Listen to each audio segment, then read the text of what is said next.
Good morning, students. Myself, Dr. Rajni Parmar, Assistant Professor, Government Law College, Bundi. Today, here we are in this video with some new concepts of intellectual property rights. So, today we are discussing the topic of infringement of registered trademarks. What is infringement of registered trademarks? We had studied that a person who is already a registered trademark holder, if somebody else is using a trademark on his behalf or misusing, then it is an infringement. किसी भी व्यक्ति का कोई registered trademark है, अगर वो उसका कोई गलत दूसरा व्यक्ति कोई गलत इस्तेमाल करता है तो वो उसका इन्फ्रिंजमेंट कहलाता है. तो क्या क्या कंडीशंस हैं जिनके बेसिस पे इन्फ्रिंजमेंट होता है? तो पहली कंडीशन है कि कोई, जैसे अभी हमने बताया कि अनऑथोराइज्ड पर्सन जो है यदि रजिस्टर्ड ट्रेडमार्क का यूज़ करता है तो वो इन्फ्रिंजमेंट कहलाता है. दूसरा है यदि कोई व्यक्ति उससे मिलता जुलता सिमिलर आइडेंटिकली कोई भी ट्रेडमार्क यूज़ करता है तो वो भी आपका इन्फ्रिंजमेंट ही कहलाता है. तीसरा, यदि कोई व्यक्ति रेगुलर पहले से ही उस रजिस्टर्ड ट्रेडमार्क को यूज़ कर रहा है और उसके नाम से ही वो रजिस्टर्ड है, वो उसका प्रोप्राइटर है और पहले से वो यूज़ कर रहा है और उसके बाद जो है कोई उसको रजिस्टर कराने की कोशिश करता है या उसका इस्तेमाल करता है तो वो भी इन्फ्रिंजमेंट ही कहलाता है. चौथा, अगर कोई ट्रेडमार्क प्रिंटेड नहीं है, अगर वो कोई डिस्प्लेड नहीं है और रजिस्टर्ड भी नहीं है तो केवल और केवल वर्बल अगर उसका यूज़ हो रहा है या ओरली कोई ट्रेडमार्क यूज़ किया जाता है तो वो इन्फ्रिंजमेंट नहीं कहलाता है, जब तक कि उस ट्रेडमार्क का कोई भी पार्ट जो है उनके एडवर्टीज़मेंट में या उनके बिलिंग बुक में, इनवॉइस में, कहीं पे भी वो इस्तेमाल हो रहा है तो ही वो इन्फ्रिंजमेंट कहलाएगा. लेकिन अगर वो प्रिंटेड नहीं है और वो रजिस्टर्ड नहीं है तो वो इन्फ्रिंजमेंट नहीं होगा. इसके अलावा अगर कोई भी अमेंडमेंट रजिस्टर्ड ट्रेडमार्क में है और वो नोटिफाई नहीं होती है तो भी जो है आप इन्फ्रिंजमेंट के लिए क्लेम नहीं कर सकते हैं. अमेंडमेंट्स जो हैं, कुछ ऑल्ट्रेशन और कुछ एडिशंस हैं, वो भी रजिस्टर करानी ज़रूरी हैं, तभी आपके जो है एक्सक्लूसिव यूज़ रहेगा ट्रेडमार्क पे और उसके अगेंस्ट आप इन्फ्रिंजमेंट की भी क्लेम कर सकते हैं. अब बात आती है कि आपको ये पता कैसे चले कि आपके रजिस्टर्ड ट्रेडमार्क का इन्फ्रिंजमेंट हुआ है. तो there is a test for determining the infringement. वो क्या है कि आपके जो ट्रेडमार्क है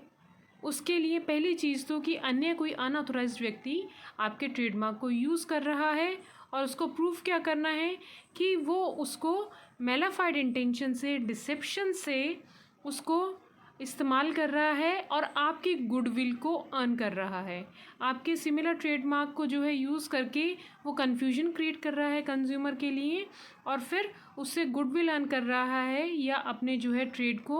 आगे बढ़ा रहा है. तो ये एक पहला ग्राउंड है जिसके बेसिस पे आपको लगता है कि आपके ट्रेडमार्क का गलत इस्तेमाल किया जा रहा है, आपके ट्रेडमार्क को सिमिलर ट्रेडमार्क बना के और वो उसको कन्फ्यूजन क्रिएट कर रहे हैं कंज्यूमर्स के लिए. इसके अलावा एक एविडेंस भी होना ज़रूरी है कि जिस जुरिडिक्शन में आपका ट्रेडमार्क की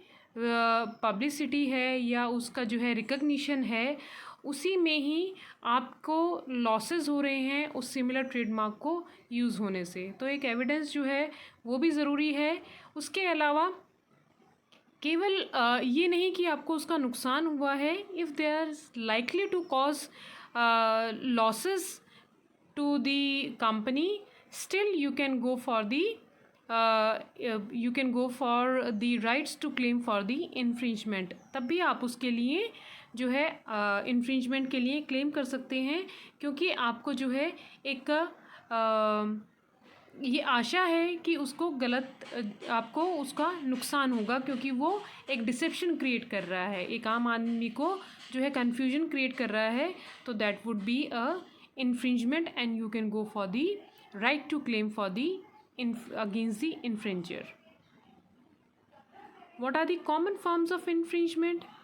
कॉमन फॉर्म्स क्या हैं, किन किन जो है जनरली आप क्या देखते हैं कि पहली चीज़ हम क्या समझते हैं कि अगर कोई भी ट्रेडमार्क सिमिलर है और आइडेंटिकल है तो वो क्या करेगा, वो इन्फ्रिंजमेंट करेगा।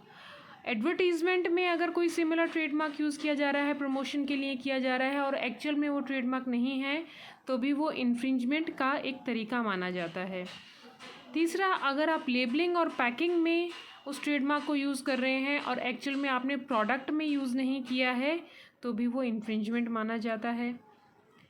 फिर है कि यदि आप जो है केवल स्पोकन वर्ड्स में ओरली उस रजिस्टर्ड ट्रेडमार्क को जो है आप उसको इन्फ्रिंज कर रहे हैं, आप कह रहे हैं कि हमने इसको जो है अपने प्रोडक्ट पे यूज़ नहीं किया है, लेकिन नाम में, बोलने में उसमें कन्फ्यूजन होता है, तो भी वो आपका इन्फ्रिंजमेंट हो सकता है। दूसरा है कि अगर वो सिमिलर प्रोडक्ट है, जैसे कि आपने सिमिलर ट्रेडमार्क यूज़ किया है और वो प्रोडक्ट का जो है वो सेम कैटेगरी का है, फॉर एग्जांपल वो इलेक्ट्रॉनिक ही है, वो मोबाइल ही है, या वो कोई और प्रोडक्ट है जिसमें कि कन्फ्यूजन क्रिएट हो सकता है, जैसे कि फर्नीचर होता है, फर्नीचर में आप नीलकमल शब्द यूज़ कर रहे हैं और उसके साथ साथ जो है किसी अन्य ने प्रोप्राइटर ने उसको जो है नाइल कमल करके जो है यूज़ किया है, स्पेलिंग में कुछ कन्फ्यूजन करके, और उसको नील कमल को उन्होंने मिस इंटरप्रेट किया है, डिसेप्शन क्रिएट किया है, तो वो भी इन्फ्रिंजमेंट हो सकता है। अगर कोई अनऑथोराइज्ड व्यक्ति सेकंड हैंड प्रोडक्ट पे जो है उसका फेमस ट्रेडमार्क यूज़ करता है, तो वो भी इन्फ्रिंजमेंट ही कहलाता है। इसके अलावा यदि कोई पब्लिश्ड मटेरियल है, प्रिंटेड मटेरियल है और वो कॉपीराइट भी है और यदि उसका इस्तेमाल होता है, तो वो पब्लिश्ड मटेरियल भी आपका जो है उस ट्रेडमार्क को इन्फ्रिंजमेंट ट्रेडमार्क ही माना जाएगा। अब हम बात करते हैं कि ट्रेडमार्क का इन्फ्रिंजमेंट कब नहीं होता है। If there is an honest practice of trademark use, अगर कोई ऑनेस्टली उसको यूज़ कर रहा है और प्रीवियसली जो रजिस्टर्ड रजिस्टर्ड प्रोप्राइटर है उसके ट्रेड को कोई हार्म नहीं हो रहा है। Another thing, if the trademark is used in good and services, indicates the quality और द पर्पस और the value of the product. अगर उसकी जो है ट्रेडमार्क इंडिकेट करता है उसकी क्वालिटी को, उसकी क्वांटिटी को, पर्पस को, तो भी जो है उससे ट्रेडमार्क उसको नहीं माना जाएगा, उसको इन्फ्रिंजमेंट नहीं माना जाएगा, क्योंकि वो एक जनरल उसका फीचर है उस प्रोडक्ट का। तो उस टर्म में अगर यूज़ किया जाता है, जैसे कि मान लीजिए कोई ऑयल प्रोडक्ट है, अगर हेल्दी वर्ड यूज़ कर रहा है और अन्य कोई प्रोप्राइटर है वो भी उस ऑयल के लिए हेल्दी टर्म यूज़ कर रहा है, then it is not the violation of the trademark rights, वो इन्फ्रिंजमेंट नहीं माना जाएगा, क्योंकि वो क्वालिटी के लिए, क्वांटिटी के लिए या अन्य किसी उसके फीचर के लिए वो यूज़ किया जा रहा है। If the trademark is used in place where it is not subjected to the condition or limitation, अगर वो ट्रेडमार्क उस जगह इस्तेमाल किया जा रहा है जो कि उसकी जुरिस्डिक्शन की लिमिटेशन में नहीं आता है रजिस्टर्ड ट्रेडमार्क की, तो भी वो इन्फ्रिंजमेंट नहीं माना जाएगा। फॉर एग्जांपल, आपका जो व्यक्ति है, जो प्रोप्राइटर है, वो आउटसाइड इंडिया उसका ट्रेडमार्क को यूज़ कर रहा है, लेकिन आपने जो ट्रेडमार्क रजिस्टर कराया है उसका जुरिस्डिक्शन लिमिटेशन जो है वो विद इन इंडिया है, तो आउटसाइड अगर उसमें यूज़ किया जा रहा है तो वो भी इन्फ्रिंजमेंट नहीं माना जाएगा।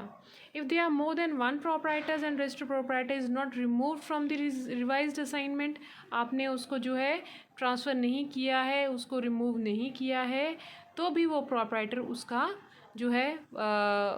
अनदर प्रोप्राइटर है,